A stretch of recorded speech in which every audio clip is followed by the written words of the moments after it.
Welcome to the channel. Don't forget to subscribe and hit the like button so you don't miss any more shocking and captivating stories. Enjoy watching. By the time Kieran Holt noticed something was wrong, it wasn't because of lipstick on a collar or a stranger's text lighting up his wife's phone.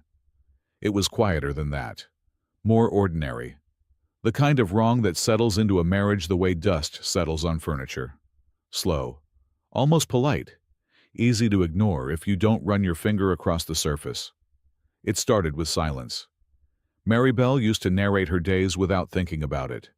She'd tell him about a difficult client at the marketing firm, complain about traffic on the I-10, laugh about a co-worker's failed attempt at office yoga. Kieran never asked for those details, but he loved them. They made him feel included, tethered to her life even when his own days blurred together at the architecture studio. Then, sometime in early spring, the narration stopped.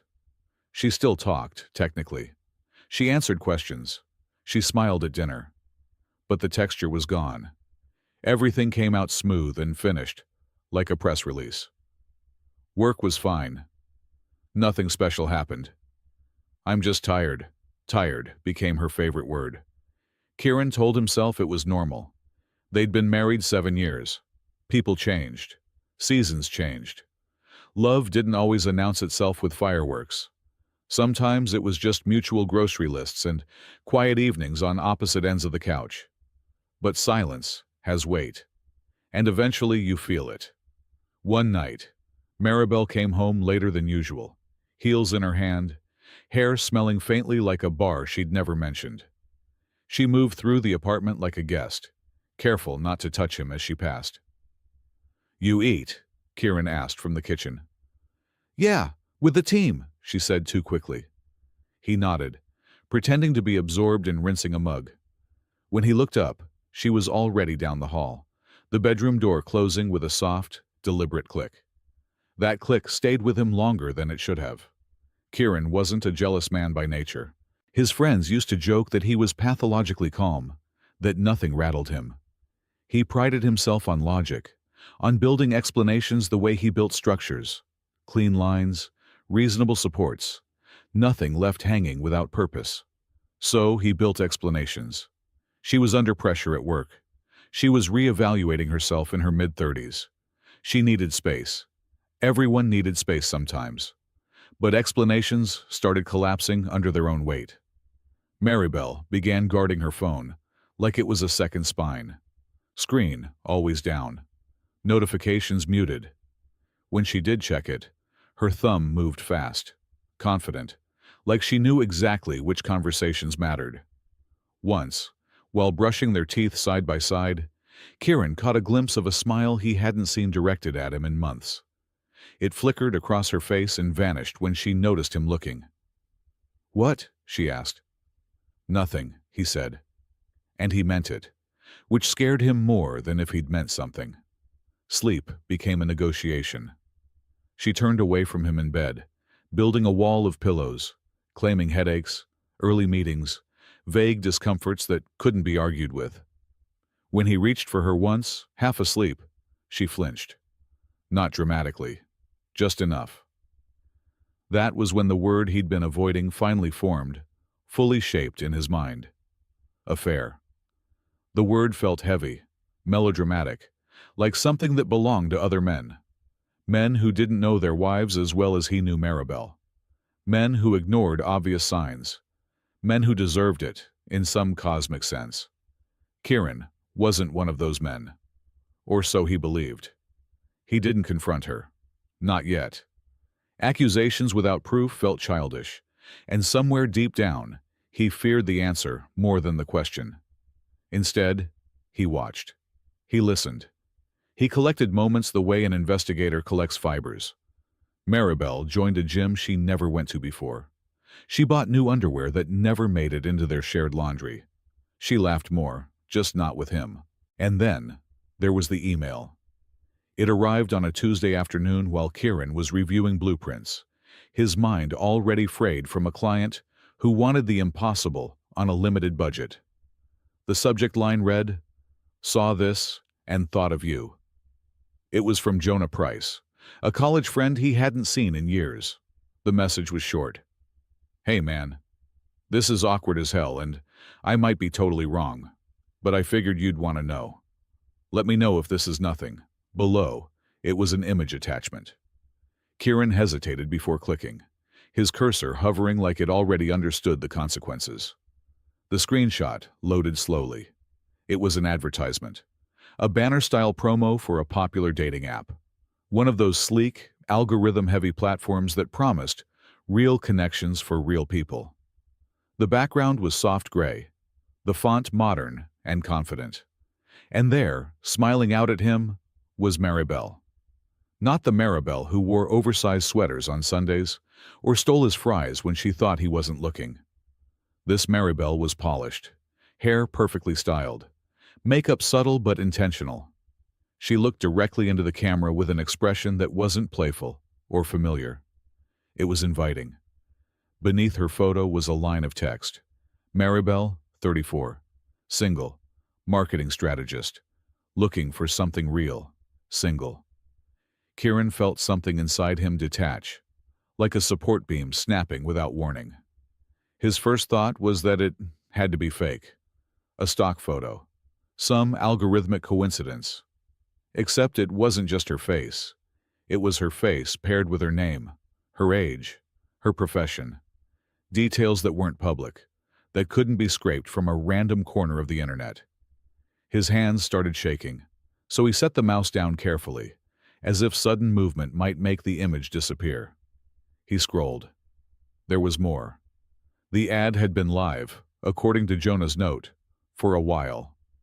It had appeared while he was swiping absent-mindedly a few nights earlier, more out of boredom than intent. He recognized her instantly, checked the date, took the screenshot. Months. The word echoed as Kieran leaned back in his chair, the office around him blurring at the edges. This wasn't a moment of weakness. This wasn't a drunken mistake or a single bad decision. This was a version of his wife that had been presented to the world, carefully, deliberately, as unattached. Publicly single. For months. He didn't cry. Not yet. What he felt was colder than that. A precise, surgical pain that spread slowly, methodically, through his chest. His mind began replaying the past year with ruthless clarity. Every late night, every canceled plan, every turned-back shoulder recontextualized in harsh new light. He forwarded the email to himself, saved the image, backed it up to a cloud folder he'd never needed before. When Maribel came home that evening, cheerful and distant as ever, Kieran kissed her on the cheek and asked about her day. His voice sounded normal. Too normal. Inside, something had shifted, and it wasn't going back. Kieran didn't sleep that night. Maribel lay beside him, breathing evenly, one arm flung across the bed, as if she still owned the space between them.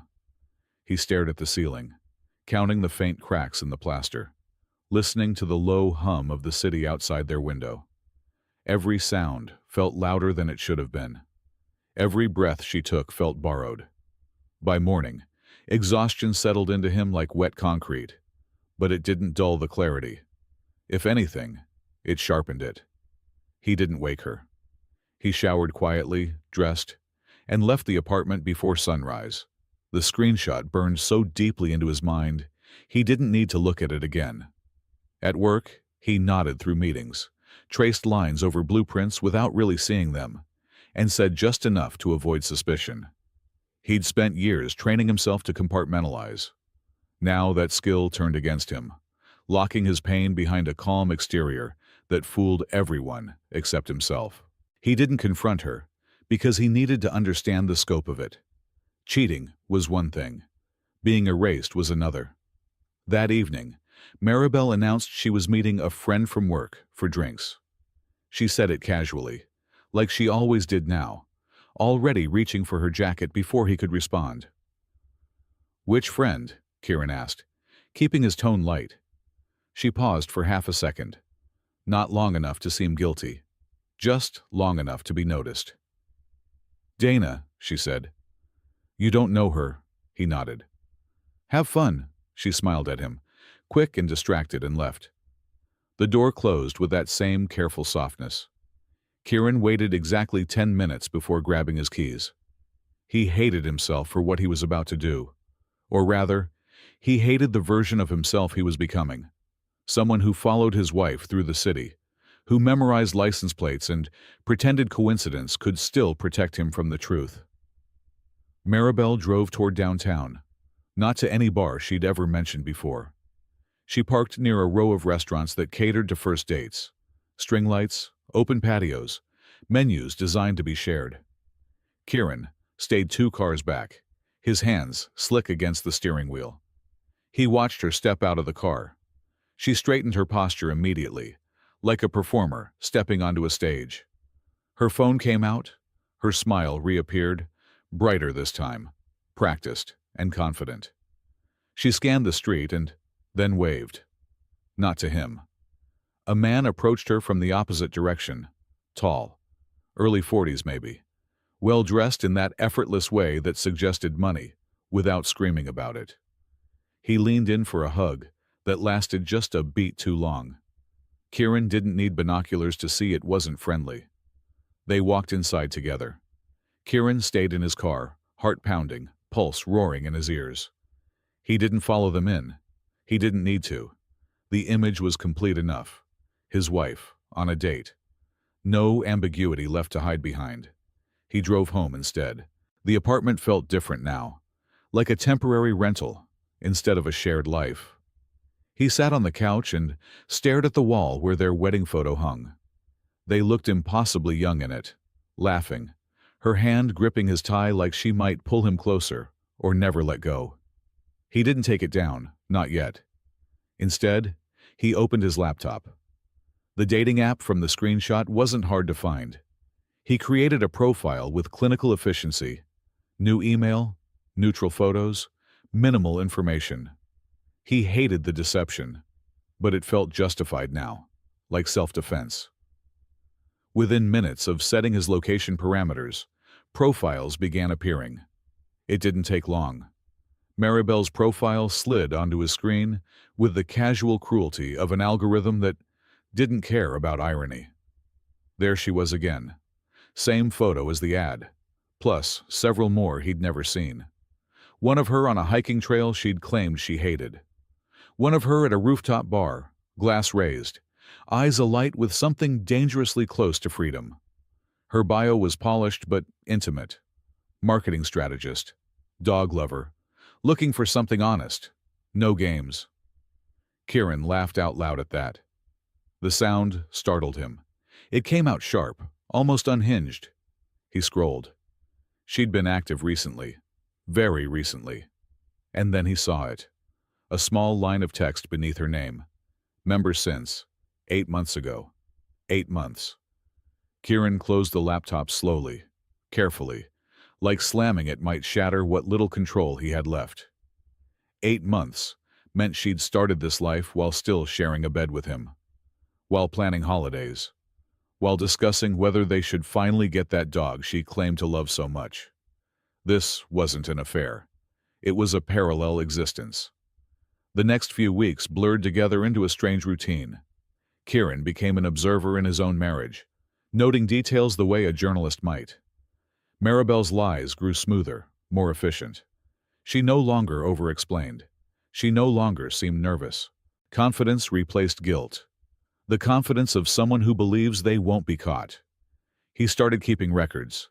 Dates she claimed to work late. Locations she mentioned casually. Receipts left crumpled in her purse when she forgot to be careful. He photographed everything and stored it in a folder labeled Project Archive, a name so boring it felt safe. At work, he stayed late. At home, he stayed quiet. Friends noticed something was off. Jonah texted him again, asking if everything was okay. Kieran replied with a simple, "Yeah. Thanks for the heads up." He wasn't ready to let anyone else into this yet. He needed to own it first. One night, Maribel came home glowing, cheeks flushed, energy buzzing off her like static. She kicked off her shoes and collapsed onto the couch next to him, close enough that he could smell her perfume. New, Expensive.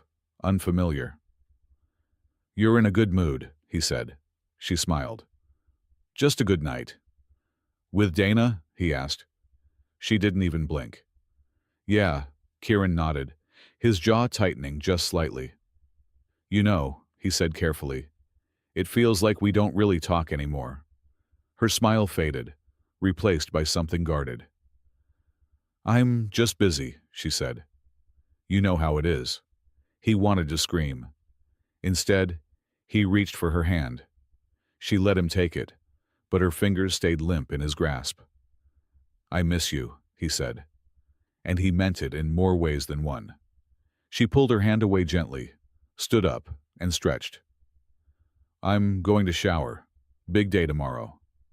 As she walked away, Kieran realized something with startling clarity. She wasn't afraid of losing him. She'd already let go. That night, he opened his laptop again, not to look at her profile but to plan. He didn't want a dramatic confrontation fueled by rage and half-truths. He wanted facts, timelines, proof she couldn't talk her way around. If she had chosen to rewrite reality, he would document it. And when the time came, he would make sure she couldn't rewrite him out of it. Kieran chose the timing carefully. That alone surprised him. There was a version of himself, earlier, softer, that would have confronted Maribel the moment the truth surfaced, driven by shock and a desperate need for answers. That man no longer existed. The man planning this moment understood something essential. Control wasn't about volume. It was about certainty. By the time he spoke, he wanted to be untouchable. The opportunity came on an unremarkable Thursday night. Maribel had no plans, at least none she admitted to, and the rain outside gave the evening a false intimacy. She cooked dinner for the first time in weeks, humming softly to herself, as if rehearsing normalcy. They ate at the table instead of the couch. That alone felt deliberate. You've been quiet lately, she said, twirling pasta around her fork. Everything okay at work? Kieran looked at her, really looked at her, and felt a strange calm settle over him. The anger was still there, coiled and ready, but beneath it was something steadier. I was thinking about us, he said. Her shoulders stiffened, almost imperceptibly. What about us? How long do you think people can live two lives before they start to bleed into each other? The fork paused midair. What's that supposed to mean? She asked, her voice light, but strained at the edges. He didn't answer right away. Instead, he stood, walked to the desk in the corner of the living room, and picked up his laptop. He returned to the table and set it down between them, closed. I want to ask you something, he said evenly, and I want you to answer honestly. Just once. Maribel's eyes flicked to the laptop, then back to his face. You're scaring me. Have you been seeing someone else? The question hung between them, heavy and unavoidable. Her first reaction wasn't denial. It was offense. Are you serious? She snapped. Where is this coming from? Kieran nodded slowly, as if confirming a hypothesis. That wasn't an answer. She pushed her chair back slightly. This is ridiculous. You're being paranoid. Maribel, he said quietly. I know. That did it. Her confidence wavered, just for a second, and in that second Kieran saw the truth crack through. She leaned back, crossed her arms, and exhaled sharply. Know what? She challenged. He opened the laptop. He didn't turn it toward her yet. How long have you been on dating apps? He asked. Her face drained of color. I don't. 8 months, he said. Public profile active. You list yourself as single. She stood up so fast her chair scraped loudly against the floor. You invaded my privacy? I found an ad, he said. Your face. Your name. Your life. Minus me.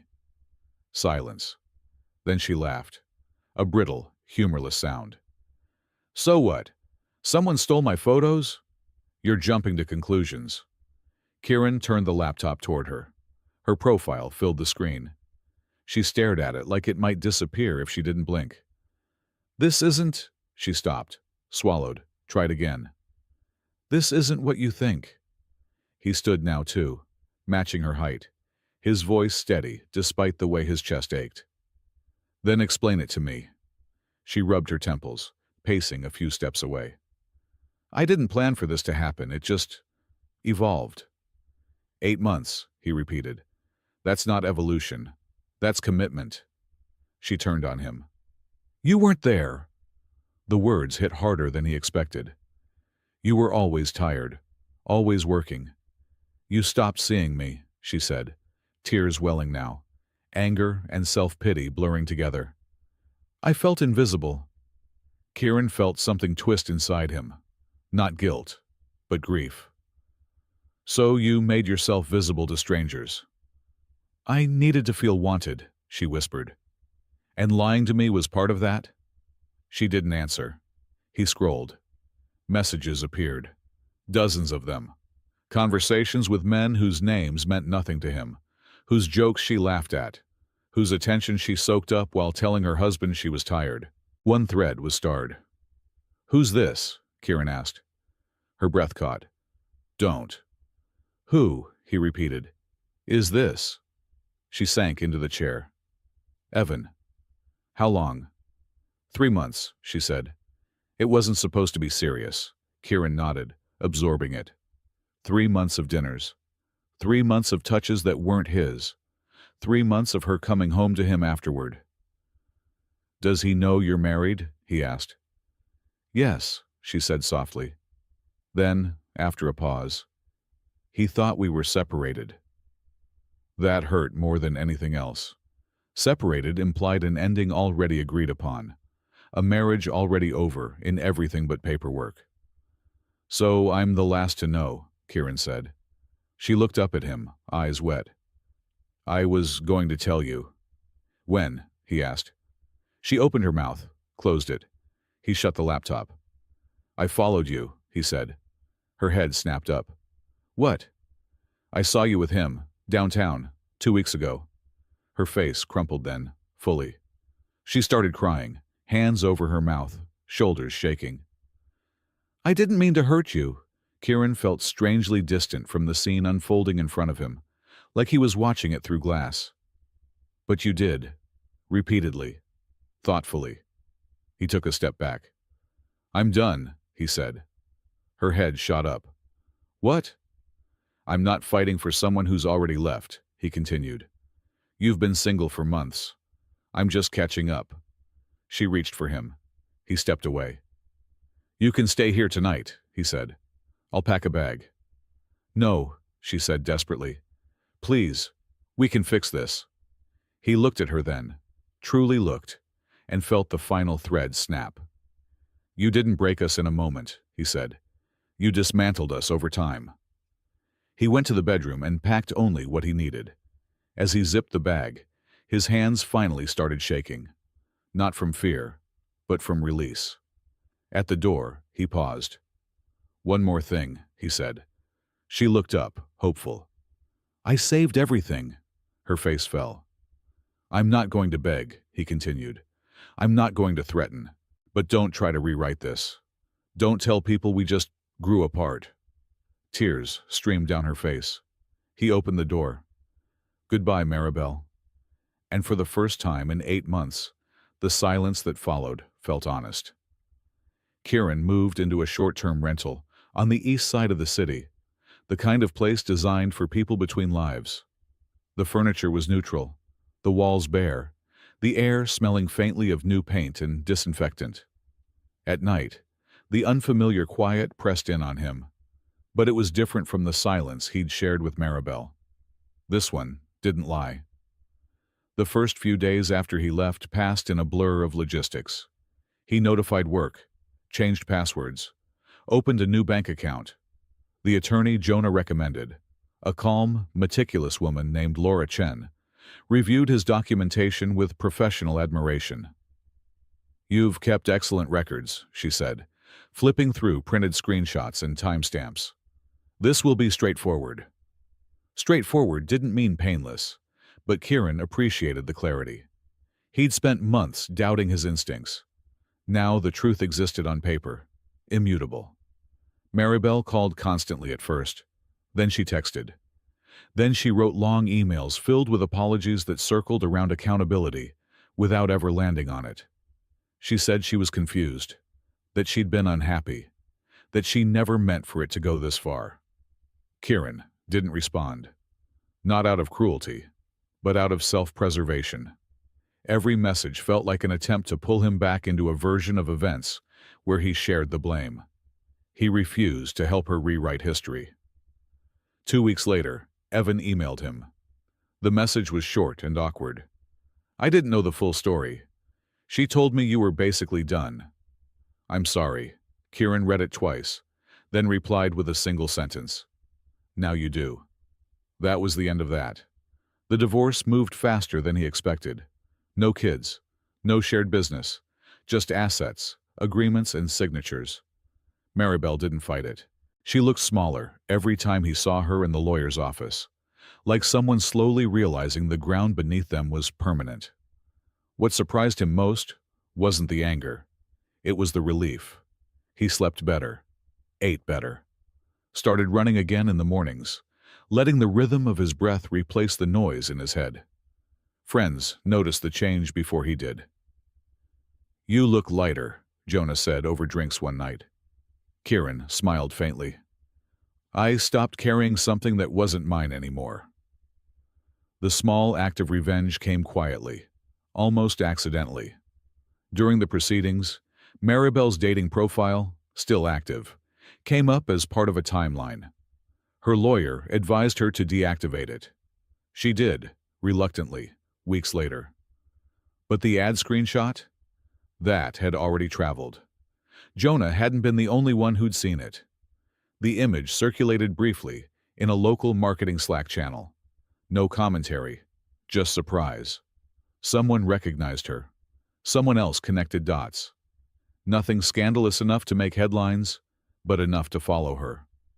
When Maribel lost a major client shortly after, citing concerns about brand alignment, Kieran didn't celebrate.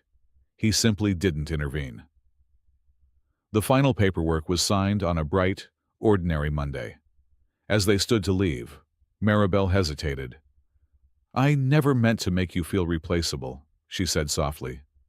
Kieran met her eyes, calm and steady. "You didn't replace me. You removed yourself." He walked out without looking back. Months later, on a quiet evening, Kieran sat in his new apartment. This one chosen intentionally, with sunlight and space and clean lines. His phone buzzed with a notification he didn't expect. A dating app ad. He laughed under his breath and dismissed it without opening. Some lives, he'd learned, were worth being publicly single for. And some endings were just beginnings that finally told the truth. End.